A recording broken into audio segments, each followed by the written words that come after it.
on BusyWeb's YouTube channel if you're looking for the recording after we're done.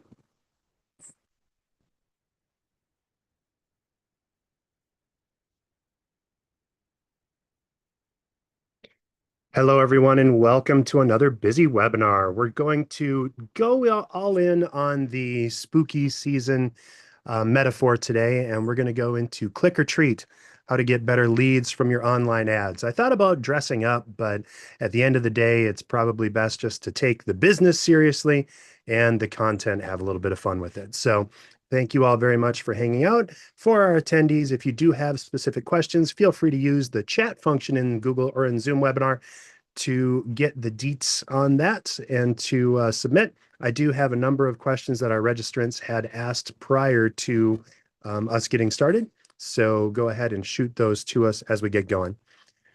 As we're getting started here today, I wanted to just kind of give a high level what we mean by online ads and what the general consensus or thought process is inside of ads. So a lot of times ads, especially in B2B, gets a little bit of a bad rap because we're thinking about trying to drive traffic. And a lot of times the best traffic for B2B tends to be those people or organizations that we're reaching organically. So the folks that maybe know about us or that have connected with us or that have made good inroads with us somehow. So sometimes that advertising can seem a little forced, but there's not a better way really in traffic generation to get rapid iteration of results and response.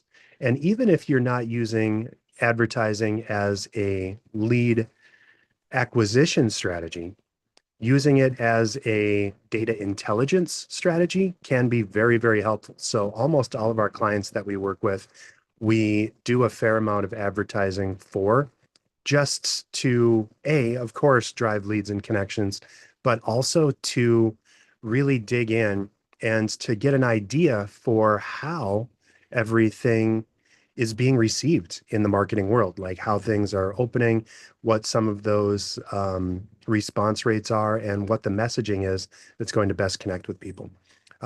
Hey, everybody, and hey, Katie, thanks for chatting in.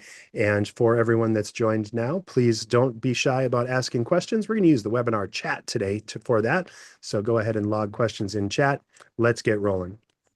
All right, first, a little bit about BusyWeb. I think everybody that's on currently knows a little bit about who we are and what we do, but BusyWeb is a Diamond HubSpot Platinum or a Diamond HubSpot partner that focuses on lead generation for B2B services, manufacturing and industrial companies, and really anyone that's trying to generate relationships with our clients and customers. So it's a fantastic way to we really love getting out there and forming relationships with our clients and helping them to drive traffic and results.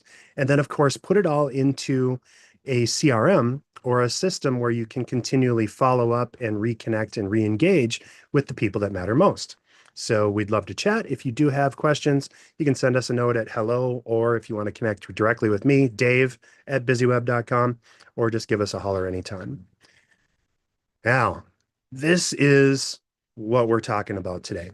It's terrifying, ooh, spooky, to come in and try to set a budget and not know if it's going to actually work. So as we're thinking about pay-per-click advertising or the act of paying for ads by the click, it's really a great opportunity and option to drive results and demand at a budget that you can control. So SEO or search engine optimization, certainly AIO or artificial intelligence optimization, is all about helping to influence the algorithms that you're more likely to show up when people search, but there's no guarantee that people will actually show up or that you'll show up in search. And there's no immediate on switch when you do SEO or AIO. It takes time for that algorithm to catch up. A lot of times in Google, for example, it takes up to 6 months for a full search engine optimization campaign or effort to start generating real results. Contrasting that with advertising, you pay some money, you get some clicks immediately. And so you can A/B test, you can generate content, you can generate quality, and it's a great way to go. But we don't want to spend money that's not going to really get us results. So if I get 10,000 clicks, but no leads and no ROI, that's just wasted money, right? That's the same of anything. So as we're looking through our pay-per-click house of horrors, I'm going to highlight where we can generate new results and traffic and set up some rituals. And forgiveness on the forced puns here, but I am a dad and I live on dad jokes. So as we set rituals and make sure that we don't get buried in just meaningless clicks, we're going to go through and generate some real ROI. So here's where we're going. Oh, Katie, thank you. Katie's loving the puns. So today's PPC rituals that we're going to go through are really across 5 themes. First, we're going to go through the anatomy of a cursed campaign. So there are 4 evil spirits that kill conversions and drain your marketing budget. Then we're going to look into rituals for resurrection. And that's our proven spell book for creating ads that actually generate qualified business leads. And then, again, the puns, but your sacred altar is your PPC landing page. So I'm going to go through how to generate a real good landing page that generates results and clicks and helps you to really spark off a great relationship with your customers. Got a whole bunch of folks that just jumped on, so thanks for our new attendees. If you do have questions as we're going through today's presentation, feel free to log those in the webinar chat. And or if you're watching live on YouTube, please just log the chat inside of the YouTube channel. As a reminder for everyone, this event is being recorded, and that's going to be on our YouTube channel. It's going to be under live videos at youtube.com/busyweb. All right, so as we go through, we've gone through 1, 2, and 3. Then after we get our landing pages set up, we're going to go through the elixir of life, which is HubSpot's nurturing, how to make sure that any click that you get is actually handled with care and not just left to rot on the vine like a Halloween pumpkin.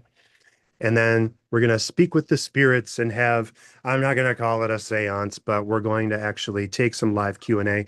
And we had a ton of registrations, and about half of those folks actually did log some pay-per-click questions. So we're going to get to those as well. So thank you all. And after the presentation of today's event, if you do have a specific question, you can raise your hand. I'll stop the recording at the end, and we will have time for live Q&A. All right, so before we can perform our resurrection rituals, we must first understand what spirits have possessed our PPC campaigns, right? So as we look at this, we're really trying to figure out what people are looking for and where we might have some problems inside of generating quality paid advertising. I'm going to go through 4 horsemen of the pay-per-click apocalypse that are responsible for more marketing dying on the vine than any other digital demons. So recognizing the presence of these horsemen is the first step towards exercising them from your marketing efforts. Each of our horsemen represent a critical pitfall in pay-per-click campaigns. There's bad targeting. It's haunting the wrong audience, leading to wasted ad spend and low conversion rates. We want to ensure that our audience parameters are precise and aligned with our ideal customers. Then there's mismatched messaging. That's the siren's false song, where ad copy doesn't really align with our landing page content or user intent and can create confusion or high bounce rates. You want to maintain message consistency from ad to conversion. There's the landing page labyrinth. So if people go to your landing page and then they don't immediately know exactly what to do, you're going to lose those clicks. A lot of times people view landing pages as almost like mini home pages where they try to include as many clicks or links as possible. That forces too many choices, and people have they just freeze up like a person in a labyrinth that's scared to death and they just leave, right? So make sure that we don't do that. And then, of course, forgotten follow up. If you leave your leads and you don't connect with them, they're going to decay like zombies and they're going to hopefully be revivable by coming back. But that's where our CRM is going to come into play. And you're going to be able to gently and with good witch energy come on up and realign them with what you're trying to do. So a lot of times it takes several touches to connect with people and to actually get them to respond. So thoughtful and encouraging, non-spammy follow-up is going to give you a better chance of actually closing those deals and making those connections. So let's go through our horsemen in detail. So picture our nightmare of selling sophisticated manufacturing software. Let's say that an annual spend is $50,000, but your ads are being shown to maybe college students researching term papers or local hobbyists browsing weekend projects. It's the equivalent of trying to sell premium steaks to vampires. They're not interested. They do like the blood, but they want real people, not just beef. So in B2B, this is deadly. We're not hunting for demographics like age or gender. We need what's called firmographics, company size, industry vertical, and most critically, specific job titles and decision-making authority. If your targeting is off, then you're losing those dollars and you're wasting time. I'm going to show you at the end because I've got a special section about how to specifically target and dig in on Google Ads in this case, but all of these can be handled. As an aside, I am a speaker and trainer for Google on the national level, and so there's a lot of new things that people are talking about, and one of those is AI optimization and getting found. There is tie-ins with AI and Gemini on top of this. And I hope people are actually hearing this because there's a crow in the background that has decided to join me on my spooky journey here today. So if you hear a crow, that's not actually intentional, but just a happy circumstance. All right. So make sure that we target our ads correctly by job titles, by conversion. I love building personas for our clients, and there's AI personas that you can actually connect and generate where you just want to get into what really makes a person tick from a life cycle perspective. So for your best audience, for your best purchasers of your product or service, what are they looking for and what stage are they in their buyer's intent? Are they looking at informational intent? Are they just looking for a little bit of information or detail on what you do? Are they transactional or even commerce intent where they're ready to buy? And you want to make sure that you don't slow things down for those people. So you need to think about these from a few different options and give people a couple of different ways to move forward. All right, so target, make sure that you have that dialed in, right? Next up, mismatched messaging. If you find the right people, but have the wrong message, you're also going to lose them. So a great ad, a great connection stands out if it directly relates to what people are trying to do when they click in the first place. So having a beautiful ad that is great, but a generic or weird landing page, or maybe a bait and switch kind of landing page where people get excited about what they click on in that ad, but then it goes to some sort of an informational page or a bad landing page, which we'll talk about again in a minute, is a bad idea, right? So you need to think about and be very consistent between what your promise is in the ad and what you connect with and what you do. So to avoid that broken spell and having vanished prospects, you need to make sure that your messaging connects and it matches what you're trying to do. There's actually some great tools that are available inside of Google Ads, for example, or certainly some great prompts inside of AI. My favorite for advertising is Gemini because, of course, it's done by Google and they know advertising better than anyone else, especially inside of Google. But whatever you do, make sure that you set up a campaign where the ad matches what you promise and what you ultimately deliver. Number three, the labyrinth of the landing page. So when you successfully guide people to the right place, they still can become lost or overwhelmed if you try to do too much inside of a simple landing page. You need to have great calls to action, but you can't have five. You need to have a contact form or a call or click to call.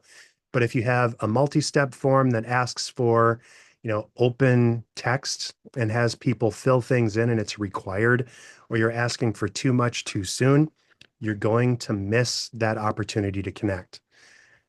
If there's no obvious path forward, there's no guiding light to lead people towards conversion.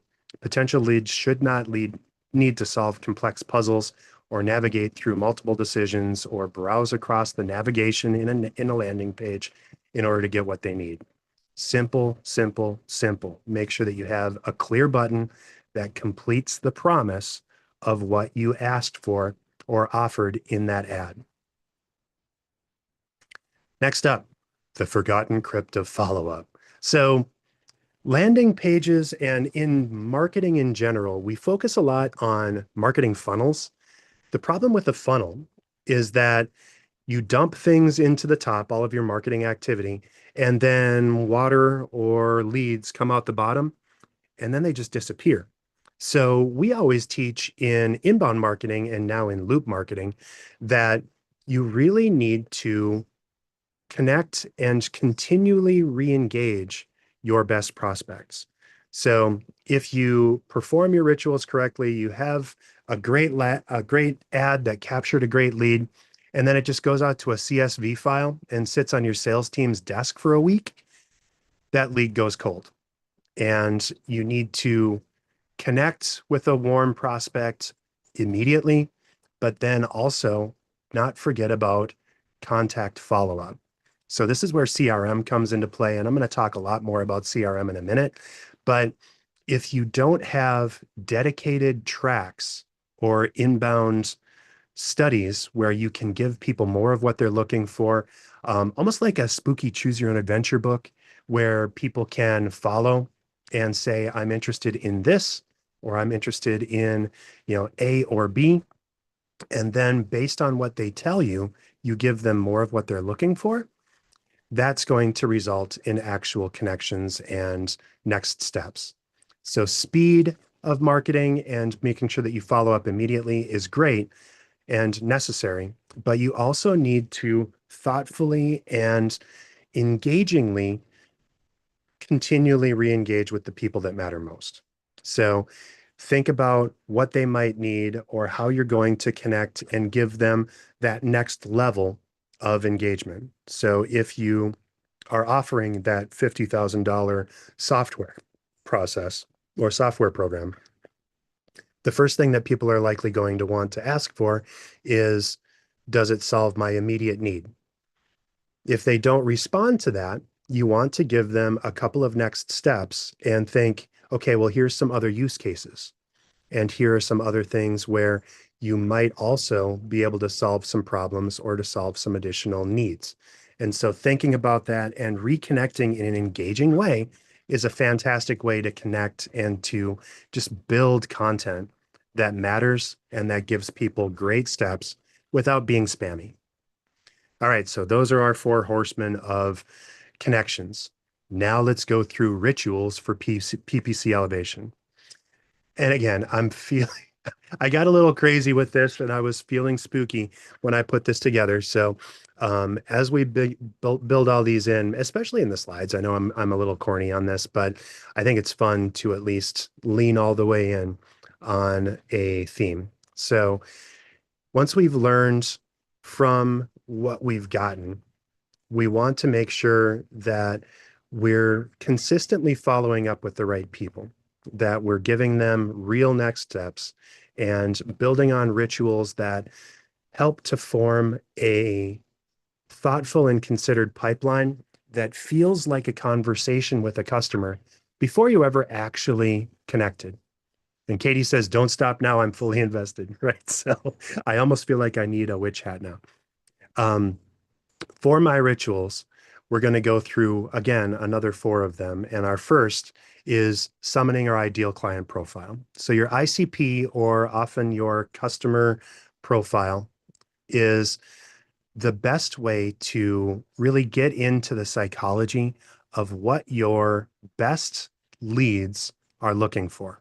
There's a number of different levers around this. And what you need to think about is not only who that person is, but what they're searching for inside of the decision process to work with you or your business. A lot of our clients, especially in B2B, are either product focused or service focused. Product focused tends to be more of a transactional relationship where you can focus on the needs and what you solve with that product. With services, however, there's a ton of different ways to interact with people and a lot of different connections or engagement opportunities to really help solve problems from a number of different methods. So, as we're defining our target, you want to look at who those customers are, what their job titles are, and how you can help that person make the case to their boss to go with your company, right? So what is success for that person? You essentially want to make that person look great to their boss and give them all the tools that they need in order to sell on your behalf. So thinking about that target, maybe looking at over LinkedIn who your favorite customers have been, what they tend to post about, what they engage with, the kinds of likes that they're doing that research. This is where some of the LLM research can be super helpful using ChatGPT or Gemini or Perplexity or any of the others to dig in and really get into what's making those people connect and what success looks like for them across all the different buyer intents can be very, very helpful. Custom audiences inside of your ad campaigns can give you much more depth and just a tighter integration with what each person, each kind of person is looking for. So almost always when we're building relationships and marketing for our clients, we'll have three or four different personas, sometimes as many as five or six. Each of those personas needs a slightly different sell, a different pitch. And so making sure that you have each of those and ideally building an ad campaign to engage around each of them is going to be helpful. So make sure that you do that and connect. Next up, congruence. As you're building your ads, you need to be very clear and very consistent between what the intent is of that buyer, who they are, what they need, at what stage they are in their buyer's journey, and what you're delivering. So it can be a simple, powerful magic in generating what prospects expect and really giving them the tools that they need to make a pitch on your behalf or click to buy, right? So your ad promise might be get the 2025 Minneapolis B2B marketing report. If your landing page is clear and consistent with that, download that Minneapolis marketing report.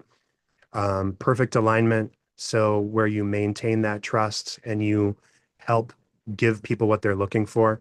If they go to a page and all of a sudden you're trying to tell them about three other things, it starts to feel forced and it starts to feel like maybe you don't really respect what they're trying to do.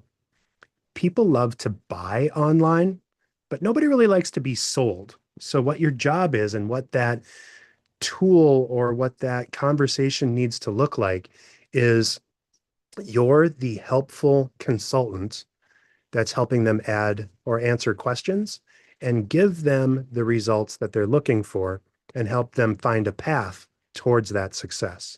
So if your product or service, in our case, marketing, is generating leads and results, of course, what you need to be talking about is how you're going to do that and what that success looks like and some of the things that need to go into it. Spoiler alert, that's one of the reasons we do our busy webinars and our HubSpot user groups, because we're trying to help you solve your problems and give you the tools that you need to be successful, while also intimating that we are pros and that if you run out of depth and need a hand from an expert, we can be there for you.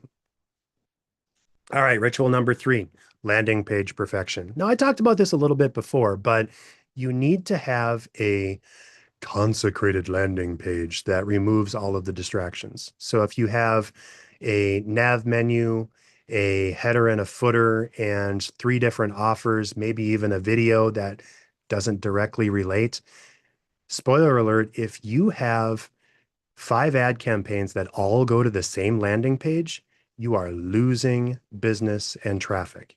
You need to have a dedicated and crystal clear purpose that guides visitors towards their desired action, and that should be separated by ad campaigns, by persona, and by buyer intent. So there's easy ways to do that and build it out. There's a landing page generator inside of HubSpot, for example, where you can really build that out. The steps and the best parts of landing pages, of course, are a compelling headline that should match or be very close to whatever your ad copy is. It should have scannable copy. So if you have more than like 5 bullets and more than a very short paragraph, certainly above the fold on that landing page, you are definitely going to lose traffic. You should have a single clear call to action. It should be download now, book a demo, start today, whatever that is. It should be action oriented, and it should be much, much better than click here or contact us. So this is, a big problem for a lot of landing pages. And you actually need to start with the goal of what you're trying to do. That goal should probably be part of the action. So if it's buy now or trial or free trial or whatever that is, have a conversation. That's what you need to focus on. And I'm going to step on a soapbox here for a second because a lot of B2B focuses on consultations or meetings. How many times have you gone to a company website and say, you know what I really want to do? I want to talk to a salesperson because I know they're going to help me. Not a lot, right? There's always going to be that danger, or certainly the intention or the concern that you're going to be looped into a sales pitch where they're not listening to you. They're trying high level sales tactics that are not about helping you solve, they're about trying to close a deal, right? So you need to have in your landing page simple solutions, simple offers, and get people to something that is compelling. It should be compelling enough to make them want to click. Fill out a form or book a meeting isn't very enticing, right? Um, Download a free trial, get free access. Let us buy lunch, or lunch on us, or whatever. If you're going to have that meeting, that's something that's a little bit more fun. It's less candy corn and more full-size Snicker bar, right? Social proof, of course, having a couple of examples or samples that would be a good example or a good use of a video. Those videos should be very short. You can create videos for free inside of like Google Gemini. Veo 3 is super, super fun.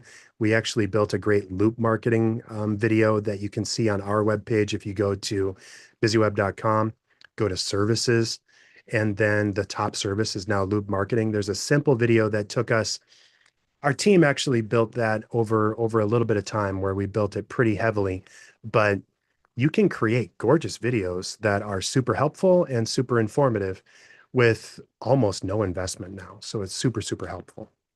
So landing page is a great ritual to maintain and abide. And then finally, the cauldron of conversion.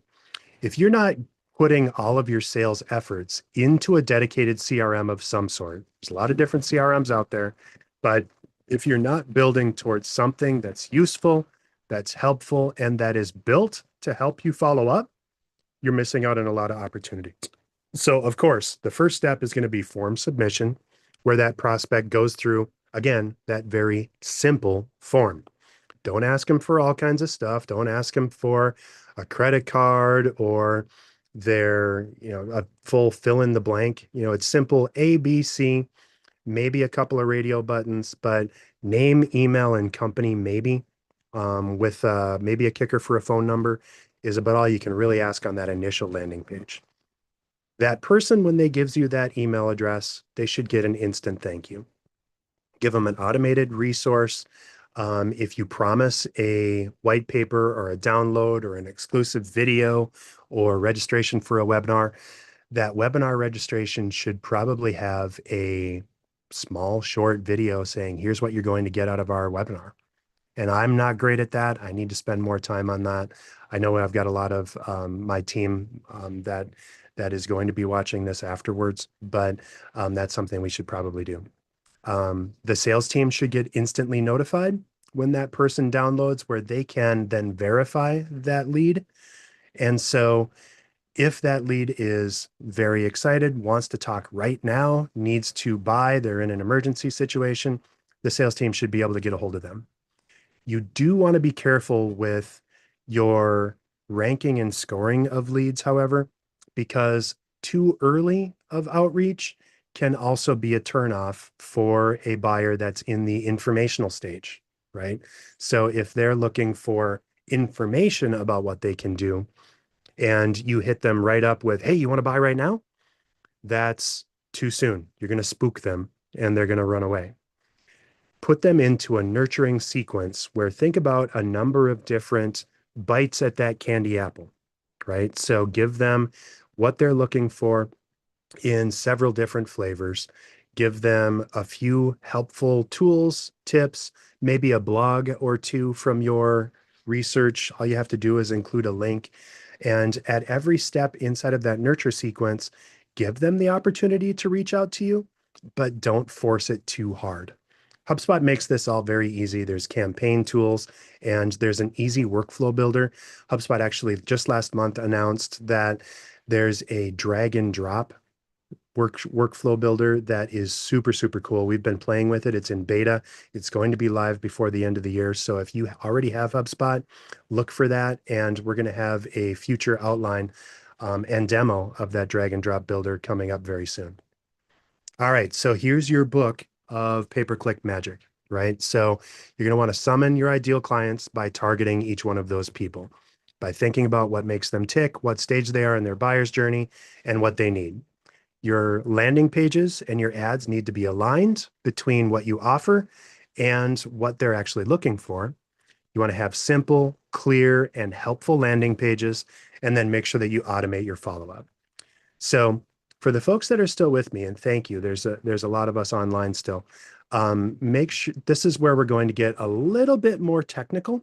And so we're going to have a couple of minutes for Q&A because I want to make sure that I'm capturing all of that.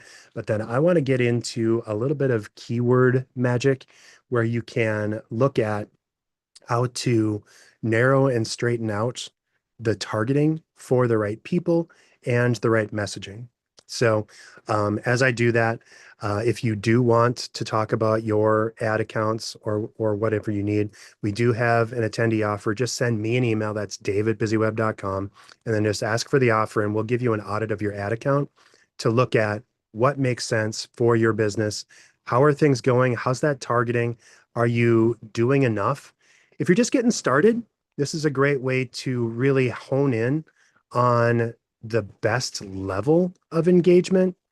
I am going to, because our team is very, very busy, we're limiting this to 10 spots. And so we're going to do this up until Halloween. And so if you do want to connect, this isn't going to be a sales pitch. This is going to be a help so you can get through that. So let me take a second for Q&A. If you do have specific questions, please log those right now in the webinar chat. And as we go through, I just want to take a second and I'm going to go over to our questions so far. So April asked, I'd like to know more about automated lead nurturing capabilities. We talked about that kind of high level, and I can go into that. I don't see April on, so I'll follow up with April after this to actually demo what the lead nurturing can do. Brenda is looking for PPC ads and wants to learn more. I've got 4 slides left that we can talk that we're going to talk through in more detail in a minute, April or Brenda. So keep up with that. We're going to talk about AI in a minute, Sia. So that'll be coming up again as well. Danielle asks, what's the best way to get ghosted by your potential buyers? I think we talked about that a little bit. So for Danielle, if you're not respecting who you are to that client and you're trying to sell too fast or you're not really targeting people, that's the best way to get ghosted. The difference between a helpful email and spam is if that message is actually connected. And I must have said Beetlejuice 3 times in a row because Danielle just jumped on and I'm just talking about Danielle's content. So, Danielle, thank you for joining. Um, the biggest mistake that people make with PPC to scare away buyers, again, I think it's going too deep too fast or trying to sell or trick people into doing something. So you need to have a very clear call to action inside of your ads. It needs to match what you know that your client is actually trying to do. And then you can start engaging with them. So you need to think of advertising as a process, not as a end of itself. So if you're trying to just make money off of ads, and if you think that this is a magic potion, it's not. It's a enticing bit of candy to get people to come on in to your business and give them that next step. Danielle also asked, what's the best single thing you can do for your PPC ads and what makes them convert the best? Focus on that ad quality. So there's a quality score that you get when you're generating Google ads, and you want to look at that. And also ask Gemini what you can do to improve the ads and the click-through rate for a given persona or an ICP. So the way to do that is you say, you are a marketing expert and you're the best in the world at engaging with, and then insert your client's type here. Tell me what I need to know about the attached ad, and then you can load up a PDF or a link to an ad campaign and tell them, what am I missing, or how can I get better engagement and conversion to improve my ad quality score? And then hit enter. Super, super easy to do and very, very informative. Let's see. How should we adjust campaigns given people are going to AI rather than search or social? That's a really interesting tool. So, Michelle, as you look at this, it's super interesting as far as the intent of AI, but where I'm not seeing, and in general, Google isn't seeing much change in the ad response rates yet versus AI. People go when they want to have a conversation to AI. When they actually want to find something and they know that they're looking for a very specific thing, advertising still reigns supreme. So I think adjusting campaigns around questions that people might be looking for could be helpful. But just thinking about and using AI to get into the psyche of your intended audience is very helpful. Best practices, bidding strategies, and how to set a daily budget. Oh, Monica, I have that coming up for you in just a moment.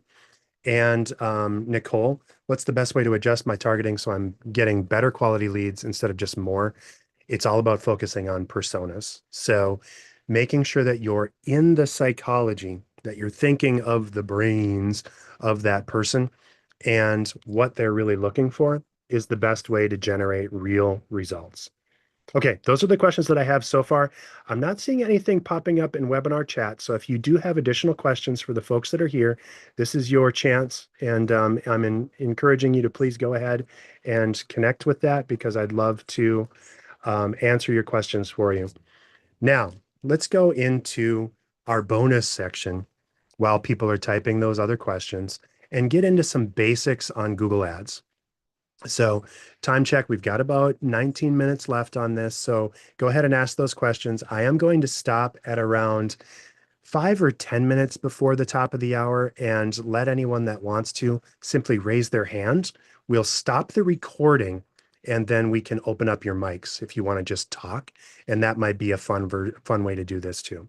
So first, on Google Ads, I want you to understand the account structure of what a Google ad really is. So first, there's the Google Ad account.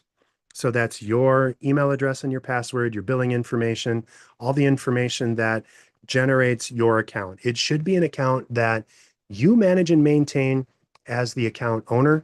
It does need to be helpful, and it should be something that more than one person has access to.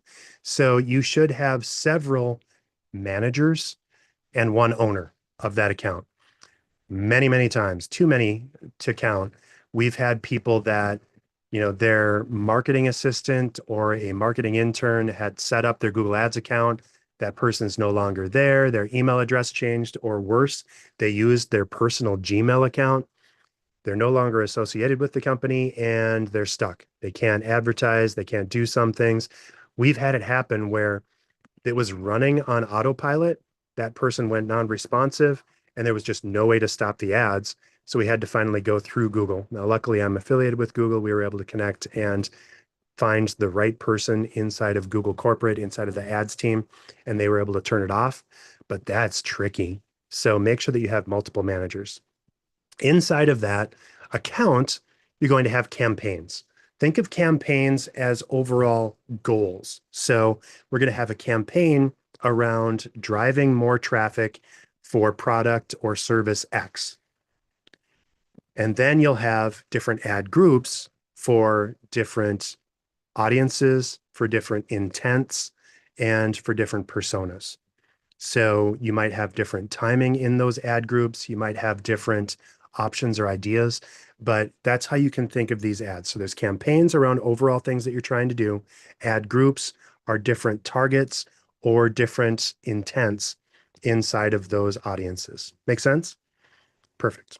All right. So campaign options, there's two different kinds of campaigns in Google. So smart campaigns are what you get if you just go to google.com/ads and get started, and you want to do it as quickly and as easily as possible. There's a lot of AI inside of smart campaigns. It's very effective and very informative, but you don't have quite as much leverage or control over what you're trying to do. So smart campaigns are great for beginners or people that maybe don't have a lot of expertise in building and generating ads. So there are keyword themes in smart campaigns, but there's actual keywords that you can manage and maintain inside of regular search campaigns. There's simplified dashboards in smart campaigns. There's detailed reports for campaign ad groups, ads, keywords, and search terms in regular ads. Google just puts your smart campaigns wherever it figures it's going to perform best in smart campaigns. And you actually say, I want this to be a YouTube campaign. I want this to be a display ad. I want this to be a text ad or a network ad.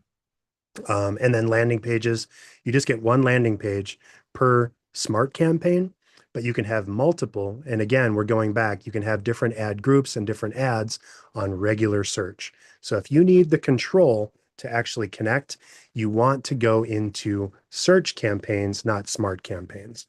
You can create campaigns very easily. And again, if you just go to search under campaign type, and then you're going to select your settings, ad groups, create your ads, review and launch. I'm not going to go through that because it's so easy, but when you set that up, you're going to want to look at it. I would encourage you to use Gemini or your GPT of choice. Again, Gemini is probably your best if you want to use Google Ads, but brainstorm through and think of some help. There's also a little Gemini Spark at the top of Google Ads now, where you can actually ask it questions and it'll help guide you through. So writing great ad copy, again, you need to make sure that it's relevant to your searcher's query. So think about typing in jam versus buy cranberry jam. Including keywords in your ad text is going to be helpful. You need to have some sort of a call to action, certainly on the ad and definitely on the landing page when you get there. And for much, much more on that, go to g.co/text ad tips. And then there's ways to narrow down your keywords. So once you're in regular search keywords, if you're in a search campaign in expert mode, you're not going to use keyword themes. You want to use specific keywords in a list. So broad search is exactly like you would probably get in a keyword theme, but ads might show on searches that relate to your keyword. So if you have a broad keyword of jam, you're going to get jam, you're going to get jelly, you're going to get, probably spreads or butters. You might actually get like traffic jam if you're not careful, which is where you might want to get more specific and go down to phrase match. Phrase match is where you throw quotes around a keyword, and that is jam intentionally. So ads may show on searches that includes the meaning of that keyword. So it's much more focused. So I want jam. That's going to give you jam. That's going to give you jelly, but it's probably not going to give you certainly too much of that noise. So throwing keywords around it is going to give you more focus and give you a little bit more leverage. Now, exact match is where you start getting real serious. So ads are going to show on searches that mean the same as your keyword. So that is, again, probably jam and jelly, but it's not going to be spread or sweet treats or any of that stuff. So it's going to be much carefuler. You're going to use those square brackets around it. For the most part, you'll see exact that word inside of exact match. But sometimes if you're not getting the results that you're looking for, Google will give you some of those where it knows based on search intent, based on that buyer's history, based on what else they're looking at, that they are definitely looking for what you're trying to say. That's when you're going to use that exact match and it's going to work. And then the magic sauce, that bit of eye of newt, if you will, is negative keywords. This is where you're going to tell Google, I don't want these words inside of my results. So if I'm searching for jam, or if I'm trying to get people that are searching for jam, I want to negative out band. Well, you don't want jam band, you don't want fish showing up, or people that are deadheads that are looking for their favorite cover bands. You want only things that are related to food. And so you want to put a negative keyword around that. All right. So expert mode tip is to use the keyword planner, and that's under tools and settings. Once you're up inside of Google Ads, so there's a black bar across the top, you go into tools and settings, and then you can dig in a little deeper. That keyword planner helps you discover those new keywords. You can do things like discover keywords that help you. You can see estimates on the number of searches a keyword gets each month. This is actually a really helpful tool for identifying helpful uses and phrases that are almost like you can use this as competitive intelligence. So without spending any money, you can use the keyword planner to just find out how popular a specific search is by location, by the kinds of people, and by all of the other things that you can think of to narrow down a search. So it's more of a tool to let you figure out how popular is what I'm about to do. You can also use that by just to go through and use the keyword planner to figure out what the most popular topics and themes are, and use that to create content on your website that'll generate search engine optimization or AI search results, AIO, that you can get generated traffic for free by figuring out what those most popular search terms are. And then finally, ad assets can be very, very helpful. So assets are a little bit nerdy, so I'm not going to go super deep inside of this, but assets show extra business information in your ad. So if you need your address because you're doing an open house, or if you have a brick and mortar store that you're trying to get people to for an event, you can include your address, your phone number, your store rating if you've got lots of great results in Google business profiles, or even additional web page links. So if you wanted to give people a couple of options, register now, buy now, where it goes to more than one landing page, that can be helpful. Smart campaigns, there's a little bit less opportunity inside of this. It'll automatically do some of these in site links, price assets, promotion assets that highlight sales or promotions, and more. So that can be helpful, and don't forget to play with that. And then when you're looking at reporting for Google Ads, again, you can go through and HubSpot actually has a great tool for HubSpot or for insights. I've got that here right now inside of our account. So we don't do a ton of advertising because we focus mostly on the connections and organic overviews. But for all of our clients, I'm not showing any of our client data, so I'm using ours. But I can go in and I can generate a summary for my report on all of the advertising that I've done. So in this case, last year, we had a number of different campaigns. We spent $5,400, got 46,000 impressions, 2,800 clicks, 2 qualified leads, 6 marketing qualified leads, and six sales qualified leads. And then our campaign performance was in here. And then it gives you some actual insights. So this is where HubSpot can be super, super helpful, where our remarketing campaign had the highest number of impressions and clicks. HubSpot services, despite a high cost and lower clicks, gave us the highest number of MQLs and SQLs. And then our hug showed limited engagement with 0 leads and low MQLs. That was a test. So I'm not surprised at that at all. All right, so back into reporting. The 3 things that you look at inside of reporting in advertising are impressions, clicks, and conversions. Of course, impressions is just how many people physically had that ad show up in front of their eyeballs. They may not have actually seen it, but it showed up on a screen that resulted after a click that they made. They may have scrolled past it. They might not have actually registered it in their actual consciousness, but it showed up on a screen. Clicks, of course, as advertised, when a user clicks on an ad. And then a conversion is when they do what you want them to do. So that is when they go to that landing page, they click on it, they go to the landing page, and then they fill out your form. So that's what that does. All right.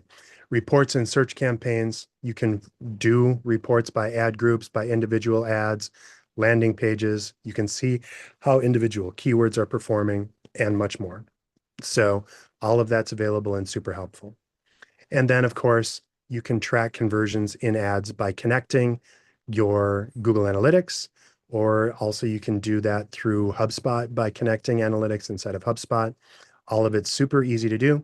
And at some point, we actually did do last year a deep dive into Google Ads and reporting. So for more detail on how to run those and create those reports, go back to that at youtube.com/busyweb. All right, so let's get back into our Q&A. I hope that was helpful and useful. If you do want more detail, we have a hug tomorrow on loop marketing. If you just go to busyweb.com, visit our events page, you can register for that up until the end of the day today. And that's going to be super, super useful and helpful if you're interested in AI optimized marketing. It's a new way to think about how marketing works, and it's using AI at every step of the marketing journey to get better about who you are looking for, who your audiences are, what your conversion sets are, and what makes those marketing optimizations and follow-ups tick. So AI at every step of the way, and lots of super exciting and engaging stuff. All right, so this is where I'm going to stop the live stream. So if you're watching live, go ahead and get a hold of me, or if you're watching on YouTube, you can get a hold of me at dave@busyweb.com or hello@busyweb.com. Would love to chat with you and stay up and involved, and I'll see you next time.